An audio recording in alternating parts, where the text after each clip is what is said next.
Hey, what's up, guys? See if you guys can hear me. You should be able to. Let's move this thing up. What's up, my dudes? Oh, look at that. Got like all kinds of stuff going on in the background here on my main screen. That one works. That one works too. Good.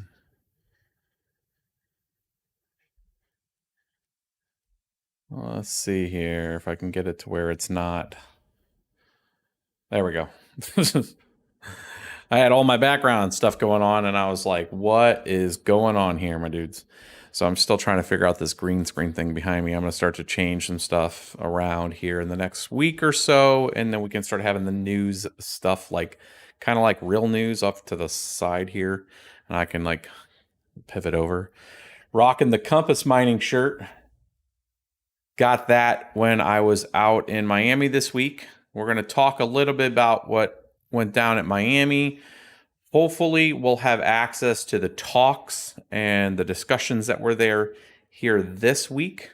And I can get you guys some actual, content related to Miners Disrupt that's not like horrible audio. I was not able to get my audio plugged into the main system because they had a media company that are taking care of everything, and they recorded everything. So supposedly it'll be available this week, and I can get those talks to you guys. You're going to want to hear some of those if you're in the mining scene in general, or you want to know more about the mining scene, especially when it comes to like medium to larger farms, of like how they acquire power, how their acquisition of power actually drives the power cost down for you in general, especially in areas where you guys have like maybe a mining farm. So if you're in Texas and you can tap into some of that cheaper power that's being done and invested in by the mining community down there, these are important things for you guys to know, especially if you're in those areas where you can tap into some of that. And then, of course, co-location discussions. If you don't own any equipment, how do you get equipment? That kind of stuff. We're going to get into that here towards the latter part of the video. I'm going to go through some of the stuff that was learned at Miners Disrupt, and then kind of give you guys an insight on how some of that worked. So hopefully you guys will like and want to hear some of that. And then, of course, some of the talks that were there, I think that were, these were like, there's a lot of like conferences in general that have like decent, I guess, discussions, but like this was like very substantive discussions. It was on point. It was talking to the different issues when it came to ESG concerns. Where does energy mix come from? Why does power cost what it does? What are some of the issues when you're putting in newer power or renewable power? What are some of the impacts when it comes to like voltages and the difference between like coal power voltages? And it's not just about how much can something generate. There's actually there's more to it, essentially, when it comes into a transformer and stuff. And there was discussions on like the load differences that are created from that. It's stuff that I'd never had ever heard before of, the evolution of, Bitcoin mining and what it's bringing to this space on that. And those are some of the conversations. And then also some discussions about equipment coming over to the US from China and how to get access to that. And, a lot of cool stuff. So those talks hopefully will be available this week. And then we can either reshare them, or I'll make a separate video with having kind of the main nuggets of some of the talks into a separate video. So look for those. If you're not subscribing and you're interested in that kind of stuff, you definitely want to hit that subscribe button for that. So I'm going to get into about 4 main topics today on the news from this week. Obviously, since I was gone most of the week, there wasn't a lot going on in the crypto space. There was a few key pieces that I'm going to pull out that I think are impactful to the space in general, and then really set us up for this next week.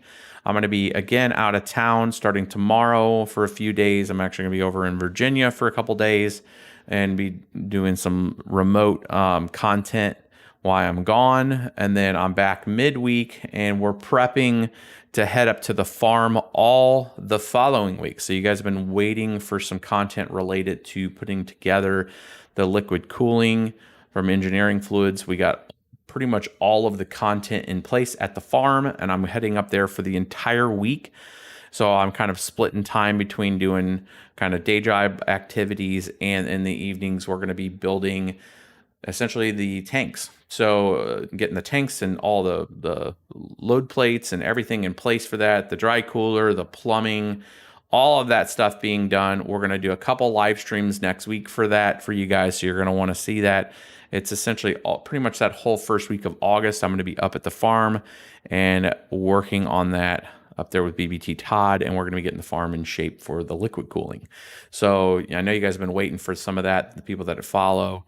So again, another shameless plug. If you're not subscribing, you're going to want to see that, because I'm going to bring that stuff live to you guys as we're doing it. And then we're going to have some time lapses and then some of the lessons learned as we're starting to go through the fittings and just kind of setting it up. You guys will have a full scope understanding of what it takes to do that as we start to discover, do we have everything we need? And is there some other thing that we're missing there? You guys can be brought in for that journey also. So,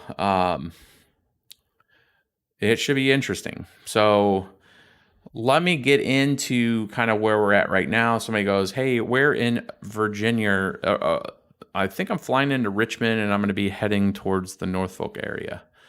So I'll be up there for just a couple days, flying out Monday, and then I'll be back on Wednesday. So that, once I come back from that, then I'll be doing some stuff for that week. Michael Anderson coming in there with a super chat like a boss. We do value those super chats. That's what helps pay for the channel. Remember, guys, I do not do a lot of sponsorship stuff. We're looking at maybe adding some sponsorship, but we do pay for everything for the channel, and the editing for the channel is all out of pocket. And it's, YouTube doesn't pay those bills. I pay those bills. So I do appreciate that. That just goes right back into the editor budget. So thank you, sir. Yeah, definitely push that like button too. That's how the YouTube gets the algorithm out there, to let people know. So let's switch over real quick to the screen, and we'll see the what's going on this week. What were the impactful things this week when it came to that? Let's switch over to that real quick. And this is one. I mean, I'm not really. Like, the celebrity type of thing is interesting to me because there is a lot of reach when it comes to celebrities, and it all comes down to approach. Is it authentic? Is it kind of is it informative? Those sorts of things are interesting when we see that kind of thing. And this Ashton Kutcher and Vitalik, Mila Kunis kind of they did a couple of these, which was pretty interesting. And this video has already gotten 1 million views. So when you talk about reach and you're trying to get exposure to something, this is an interesting way. And this is like a kind of ABCs when it comes to like education of like, what is this? Again, it's kind of shameless plug for Ethereum, but anybody that has not seen this, we'll make sure these links are available to you guys. But bottom line, Ashton Kutcher had this kind of discussion back and forth with Mila Kunis on, I'm refreshing the page here, where he's just asking, hey, what do you think about this? Or what is this particular topic? What's cryptocurrency? And they kind of go back and forth as kind of like a normal TikTok kind of banter. And then Vitalik's in the same room with them. And I find this interesting because this is the kind of thing that gets shared, 10,000 times, plus gets 1 million plus views in a week, and brings exposure to cryptocurrency to maybe somebody that may not have finally followed up, but they're just like, wait a minute here. Now, people that we follow, celebrities that we follow, they're inviting somebody from the crypto space into their home to then be part of this, kind of funny exchange. And like, this is one of those things that starts to kind of merge the world. And, there's Vitalik popping on there to explain, this particular topic. It's like, some of the responses back from this is like, is this real life? Is Vitalik sitting in this room with them? And you start to see that merger. So I'm interesting to see what happens now, like from this. Are we going to see other antics from Vitalik or anybody else in this space? As Blockstream or somebody. I mean, there's not a lot of like really known people like in the Bitcoin space. I mean, there's a lot of people that sit around the external, but like from a developer standpoint, the developers and then the marketing people that talk like a lot of the Bitcoin stuff in general, what's their interaction on celebrity and that kind of thing to get more mass market and stuff. So it's interesting to see this. Anybody that hadn't saw that particular thing, I thought it was interesting. Again, the things I bring up to you guys during the week from all the noise and signal stuff is things that are having high reach, that you can see have some level of exposure into the system. And when I see something that has 1 million views, most crypto videos, surprise, do not get those kind of views. So this is a kind of video that gets a lot of exposure. And if you see Ethereum kind of ticking up, is probably a leading indicator from an exposure standpoint. Another thing that kind of impacts in an interesting way is BlockFi right now is having kind of an issue. If anybody hasn't been tracking right now, or if you use BlockFi, what's going on with it, there's essentially a probe going on between a couple states. Vermont just added on into this, where you have Alabama, Texas, New Jersey, and now Vermont, all challenging essentially the interest-bearing side of BlockFi's offerings. And they're saying that the interest that's significantly higher than typical interest rates that like banks can involve or use. They're coming at it from saying that this is a security, and that what they're doing is they're technically issuing out a security that has a higher interest, and this is the reason why they can compete versus the basic concepts of how crypto lending works. And the difference between crypto lending and traditional lending is with like if you're loaning on BlockFi, and I'll switch over to a main screen for this one, and then we'll come back to this. I want to make sure I explain this point. When you're doing fully collateralized loans, meaning if you're going to take a BlockFi loan from somebody, so you move your crypto into BlockFi, and then you're going to want to borrow that. So let's say you move in a full Bitcoin, and you're like, I'm going to borrow against that Bitcoin. Well, you're going to have like a TVL, a total loan to value of about 35%. So you're going to be able to borrow a $30,000 Bitcoin. You're going to be able to borrow like $10,000, $12,000 on that full Bitcoin, because Bitcoin's worth about 35. So you have this, it's not a 50-50. It's not like you put in a full Bitcoin at $35,000 and you're taking a $15,000 loan. You're taking less than that, right? Because they're not going to allow you to, because of how volatile crypto is. They're giving you about 35% of that money at an interest rate, about 8% right now. If you were to take that loan, it would be about 8%. Now, for the people that are just hosting their crypto in BlockFi and just gaining interest, and you're gaining about 4 or 5% on your Bitcoin right now, when you start to do the math on this, it ends up being people are taking fully collateralized loans at 8%. If you just hold your crypto there and you're not doing anything else with it, you're getting back, 5%. So BlockFi is they're playing with about 3% of margin.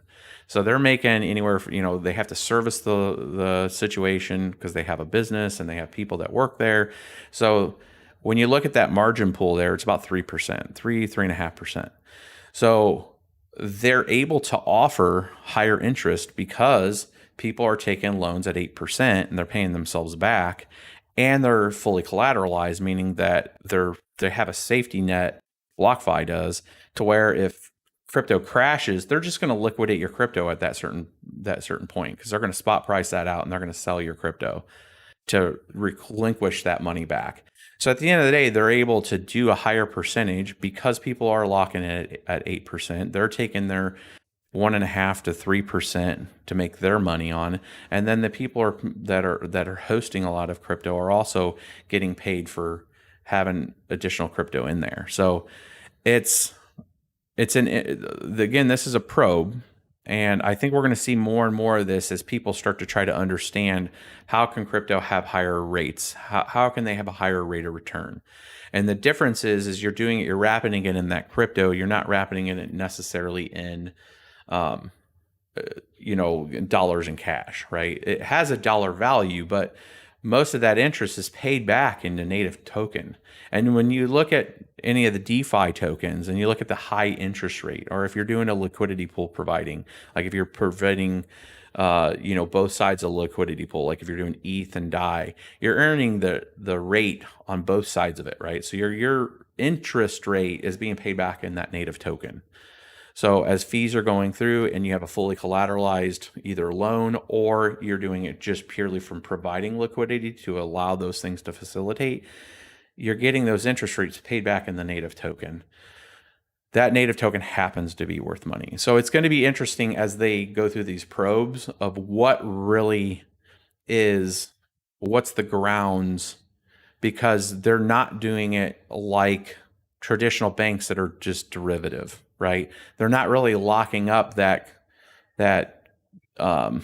cost of loaning out and then just making a derivative where they don't have the full backing of dollars in the bank account. They're giving you an interest rate, and they're creating a not fully collateralized loan, right? So collateralized loans versus non-collateralized loans, traditional banking versus crypto. I think these probes they're kind of what's needed for everybody to understand, for the regulator to understand how they're wired up, and then the transparency that's all the way down to the chain. So as they start to settle these on their internal books and show that, hey, we've posted this on chain, or if they are doing some kind of derivative issue, that really what it comes down to. So if BlockFi is not necessarily putting this money into their cold wallet, and they can't snap that line to say that, hey, we're fully backed and these are fully collateralized loans, and there's where you're going to have issue at, right? But these are kind of interesting points that are that we're seeing in real time at a municipality level of a state right now, a fully local, what they say local municipality. What they're talking is the whole state. So the whole state AG, the attorney generals will look into this. And then we'll start to get back I look at this as a potential bullish thing when they come back and they say, okay, we understand better, and here's how they're going to have to play ball in our particular state moving forward. So this is just one step in the process. But when I read this, I'm cautiously optimistic because I have used BlockFi before, and to understand on how their loan structures work. I think that's all that needs to get. They can submit all their stuff to the local state, but when people really look into it and you have something like this that's a probe, I think it's a positive thing in the long run. At least to do business in the U.S. This could be something completely different in other countries and states. Let's switch back to. Let's go back to the next kind of story that I'm tracking. This one's an interesting one. Anybody wasn't tracking when it came to Uniswap. So reading through this thread, there was a lot of misconceptions. So people have to understand on how, like, when a company is building a interface on top of, like when it comes to like Ethereum, where they're using a client and then they build some kind of application or interface or website on top of Ethereum, then the company that's building that interface, there's kind of two separations here. So there's a Uniswap DEX, a decentralized exchange, which is a smart contract that does automatic market making. And then there is Uniswap Labs, which kind of build that interface and have, I would call it a filtering option as part of their compliance, to where the smart contract is going to allow facilitation of whatever's connected to ERC20 that you can exchange using the DEX. But then you're going to have the interface that's built by a company. And that's essentially what we're looking here at Uniswap Labs, where Uniswap Labs, which does app.uniswap.org, went through and made some changes that's started restricting a small number of tokens. And I mean, I retweeted this a few days ago. And it caught a lot of people saying, well, wait a minute here, this is just the end of Uniswap. It's just a centralized exchange with different fee structures. This is a big issue because now they're creating some kind of oh, my battery's running low. I never plugged in my laptop. We'll get through this as quick as we can, my dudes. To where they have went through and started restricting a handful of assets due to whatever. There wasn't a lot of reason why they went and started restricting some of this, but and I think as they need to become more transparent of like, hey, we're doing this because of X, they have as a company, they're going to have to comply with whatever laws at whatever state and country that they're in. So we're seeing that kind of intersect of being able to build a decentralized app and deploy it as a smart contract, which has a set of rules. And once those are submitted, it is what it is. Like it's kind of, I don't want to call it fire and forget, but it has a set of rules and you either interacted with it or not, and that thing's running.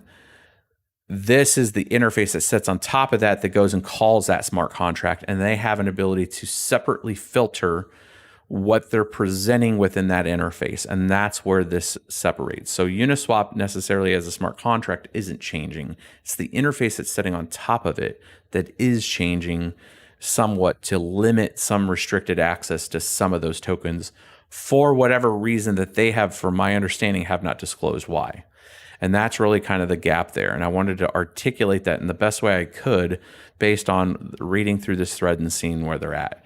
So I would say in the coming weeks, we'll see why they're restricting certain assets, if there's some kind of compliance issue, or if it's just they know that somebody's trying to rug somebody else. We'll see. But if you go through this thread, you'll see a handful of the tokens that they have talked about of why. But I wanted to give you guys that kind of that piece there.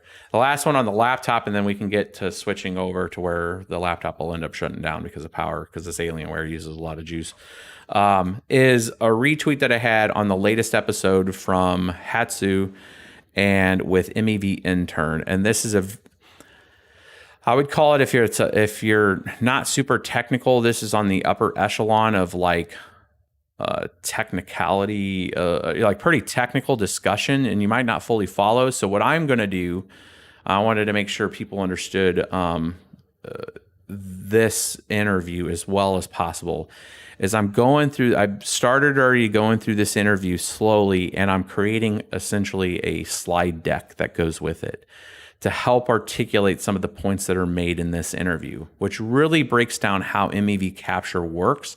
And it's not mutually exclusive to Ethereum. This is in general how a blockchain-based transaction order queue, on how you can work with arbitrage and sandwich bots and all of these things that live within that dark forest.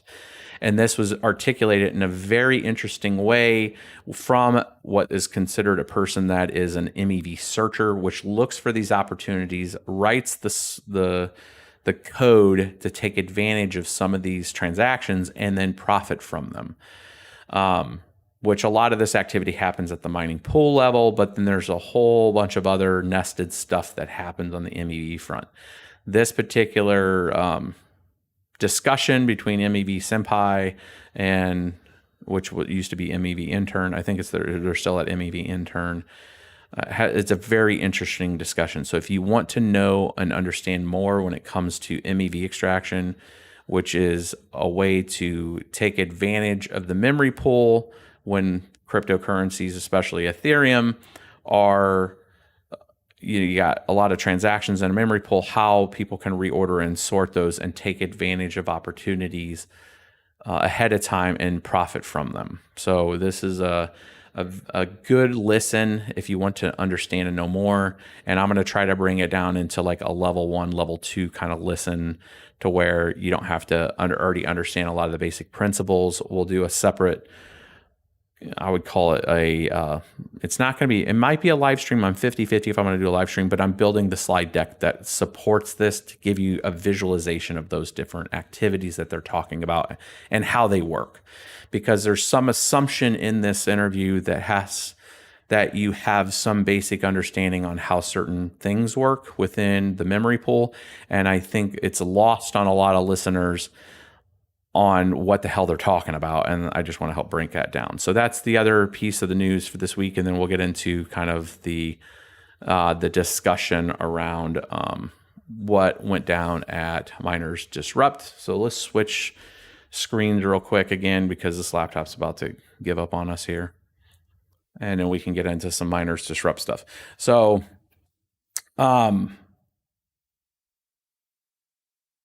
first and foremost, opportunities at hardware and gear was one of the first reasons, or one of the primary reasons, that I went down to Miners Disrupt this week. I wanted to see and talk to brokers and people that were providing access to equipment for people that have been looking to get into the space and how that would happen. And what I found there was about 4 different vendors that are based in the United States that are either have equipment here or are getting equipment in the coming weeks and in subsequent coming months. That is used equipment. And then there is some newer batch equipment also coming out from various vendors that are going to be covered by these folks too. And what I'm trying to do is get an alignment with them from an inventory standpoint, for I can then bring that to you guys on folks that are looking for equipment in the US, both either where you're ordering it or you want to co-locate it in a facility. A lot of the larger enterprises, bottom line, are full. That was one of the big takeaways this week, was if Core Scientific, DMG Blockchain, Marathon, Hut 8, a lot of these, Hive, all these places are like full up. Like they're expanding operations because their facilities are full. And this gives some limited opportunity for people that have smaller farms to be able to acquire some of the equipment, because some of it's just sitting there. So places like ASIC Jungle, there's Lexertech, there's a couple other companies, HMG, that all are offering hardware. And I want to bring that to you guys from, the people that were from their site themselves. I think there's also one called Wattium, Wattum, also, which is a brokerage service that has hardware, and moving that too. So there's a few that I want to talk to you guys this week with, as we'll walk through their service offerings, and then you can kind of see who's giving you the best deal and what kind of equipment you're looking at. Also charting that for people. One thing I found is a lot of people not understanding like the difference between like S9s, S19s. You see some of the numbers there, but then like what the WhatsMiner, 20 series, 35. You also have possibly Intel coming into the space with a service offering once their foundry's up. There was a lot of talk about that. People speculating that Intel will get into this space when it comes to hardware. So that should be interesting. Most of this, again, was all SHA-256, X11, ASIC-based content, but there was also a couple vendors out there doing RTX builds and doing co-locations on GPU mining, which was interesting. The one thing that I found this week also was the discussion around some of the larger farms that are GPU were happy to disclose that they were they were mostly NVIDIA, and that they were positioning their rig designs around being able to do machine learning and data center support when it came to like rendering and builds, which means that their initial hardware cost was a lot higher than a typical miner, which means that they have, their GPU builds are in full server cases with full data bandwidth to those GPUs, which is an interesting divergence from typical GPU mining, because you have a 1x connector on most of your GPUs. Thereby, it's hard to do the artificial intelligence side if you're using like NVIDIA cards with the CUDA cores, and even some of the limited machine learning activities that you can do in AMD cards. if you come down to a bus interface issue, because the way those OSs and the way the rendering pools work is they're a separate OS. The packages need the bandwidth to the GPU from the PCIe side. So most shops are not built around being able to do some of those ancillary activities because your mining rig design was never set up to do high bandwidth PCIe transfer. But the Hive person that was on the stage with my talk had said that that was their backup plan if ETH mining went down too low or ETH going to POS and it didn't look like there was something viable. They were going to shift their entire hash rate over to providing data services and machine learning services as a proper data center. So they looked at it more of a long-term hedge across not just crypto, but just to another segment. But then that means that from a competition standpoint, you're seeing at least one large potential vendor that's our enterprise miner that may pivot their GPU stack over to some other completely non-crypto related activity, which then lessens the impact on the network. At the end of the day, it all comes back down to money on, are they going to generate more revenue that way, or does like ETC come up with enough revenue side to where they would pitch back over to it? Those are completely different OSs. I didn't get into with them on how they had that set up. I would love to have that discussion with them. Hopefully DMG blockchain or one of the other ones that I go up and visit sometime this year.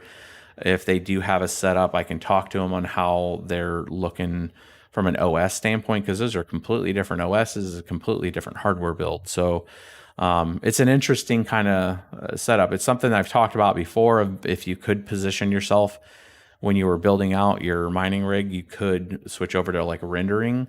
Render token actually works where you can use a mining rig to do it. However, you still come down to a bandwidth issue when it comes to the PCIe side. So that was one interesting takeaway from the Miners Disrupt that I wanted to kind of cover. And then as we start releasing videos later this week on the actual content, I'll have some discussion with you guys on that. Let's take a few questions and then we can wrap this one up. We're at 30 minutes. If you guys have some. One of the questions, Peter Rimick says, will GPU prices go down slowly? I think it all comes down as Ethereum's starting to tick back up.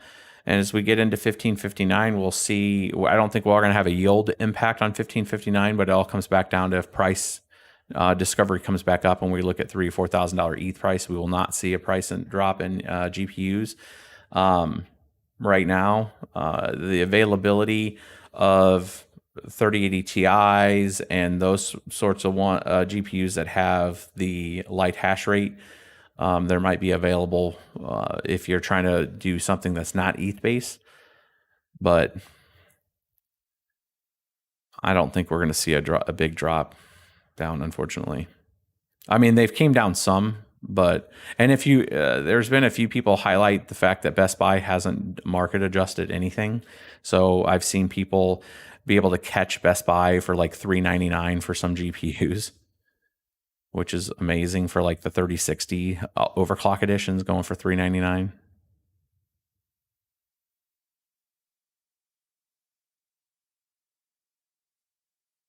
Just seeing if you guys had any more questions here.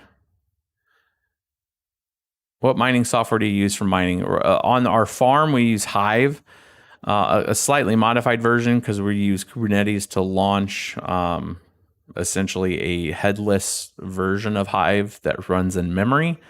So it's a little altered, but we use Hive for the management of it. And then here, when I'm doing testing, I use Simple Mining OS. And sometimes limited Windows, just for the Windows guys. I'll test some stuff on Windows for you guys. But our farm is mostly Hive.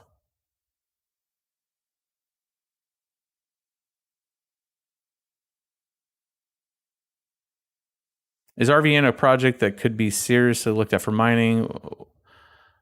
Would RVM go up post the first halving? Well, all the prior history of halvings usually typically relate to a price increase, and that is just due to the supply and demand dynamics that come around with half the supply being available at the same frequency as just prior to the halving.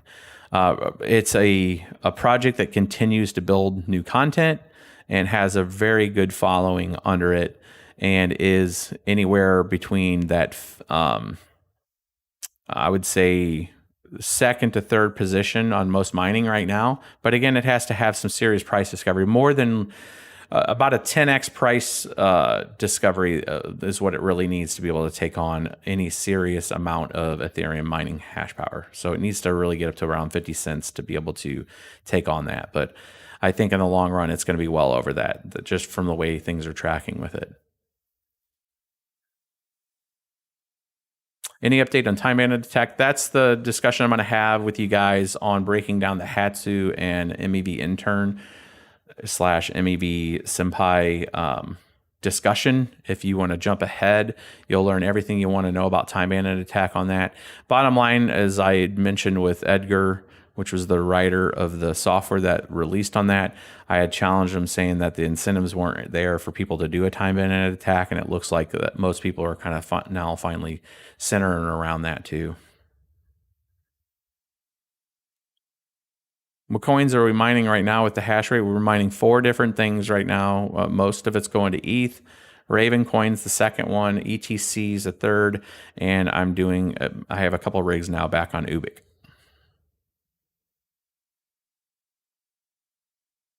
All right, guys, I want to wrap this one up, about 38 minutes. Again, I'm going to be traveling tomorrow. I still will have a video out for you guys, and then as stuff comes out from Miner Disrupts, we'll have more videos this week. So make sure you like and subscribe. The like button does amazing amounts of things from a sharing standpoint of this video. So, I mean, 184 of you guys, it's just a little mouse move down and click like. If you guys can do that for me, that'd be excellent. And then catch me this week on some of the Miner Disrupt stuff. And then as we get into the build, a lot of folks that weren't in this earlier did not know that next week, for the full week, I'm going to be up the mining farm, and we're going to be doing the immersion build. So we're going to be doing some live stream up there while we're doing the immersion build and laying out the plumbing and getting everything all set up. So you guys want to follow, you guys would hit that follow button if you want to see pretty much in real time a mining farm get moved over to immersion mining. So I'm going to be up there with BBT Todd, and we're taking the farm to immersion build out. So that's all week next week. It'll be mostly in the evenings, but US time. But you'll see some content, both video and live streams, coming out there from up at the farm, and you guys will be able to see that. I know a lot of folks have been waiting for that. So we'll see you guys in a bit, and I will catch you guys